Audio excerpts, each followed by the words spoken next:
Hello guys, welcome to next story. माँ भाभी भी किसी की बेटी है। अब कौशल्य जी का एक एक बाल पक चुका था और उम्र भी ढलने लगी थी। और ढलती भी क्यों ना, उन्होंने अब तीनों बेटियों के साथ साथ बेटे की भी शादी कर ली थी।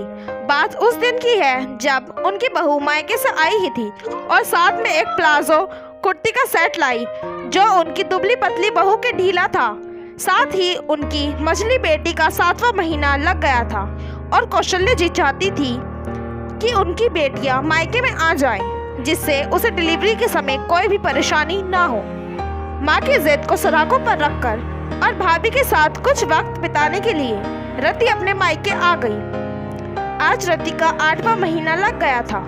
माँ अब समझ नहीं आता कैसे कपड़े पहनूं इस बढ़ते पेट के साथ। जो भी पहन लो सब छोटा लगता है। कौशल्य जी बोली, बहू वो तुम अपने मायके से जो प्लाजो कुर्ती लाई थी उसमें सिलाई लगा ली क्या? बहू ने धीमे स्वर में कहा। जी नहीं माँ जी। तो क्यों ना तुम वो सेट रिति को दे दो, उस पर खूब जचेगा। बहू ने फिर धीमे स्वर में कहा। पर माँ जी, परवर कुछ नहीं, ननंद आई है, दे दो। ऐसे वक्त पर क्या हिचकिचाना, और वैसे भी ऐसे कपड़े तो बेटियां पर ही अच्छे लगते हैं, बहुओं पर नहीं। कौशल्य जी के यह शब्द उनकी बहू को ऐसे चुभे कि उसका सीना छल्ली छल्ली हो गया और उसने अपने सभी सूट व ड्रेसेस अपनी ननंद रति को दे दिए। समय बीतता गया और वो दिन आया जिस दिन रति को प्रसव पीड़ा शुरू हो गई और उसने एक सुंदर बच्ची को जन्म दिया। इसी के साथ रति के ससुराल जाने का दिन आ गया और रति खुशी खुशी अपने ससुराल चली गई। और अब रति की बिटिया अब 1 महीने की हो गई थी और उसकी ननंद भी वहाँ आई थी।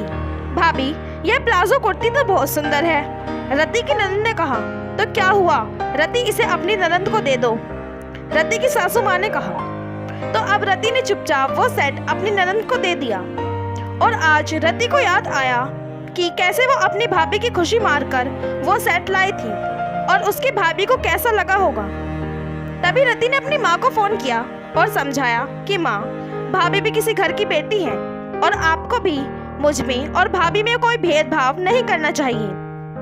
अब कौशल्य जी को यह बात इस तरह समझ आई कि वह अगले ही दिन अपनी बहू के लिए नई प्लाजो कुर्ती का सेट लाई।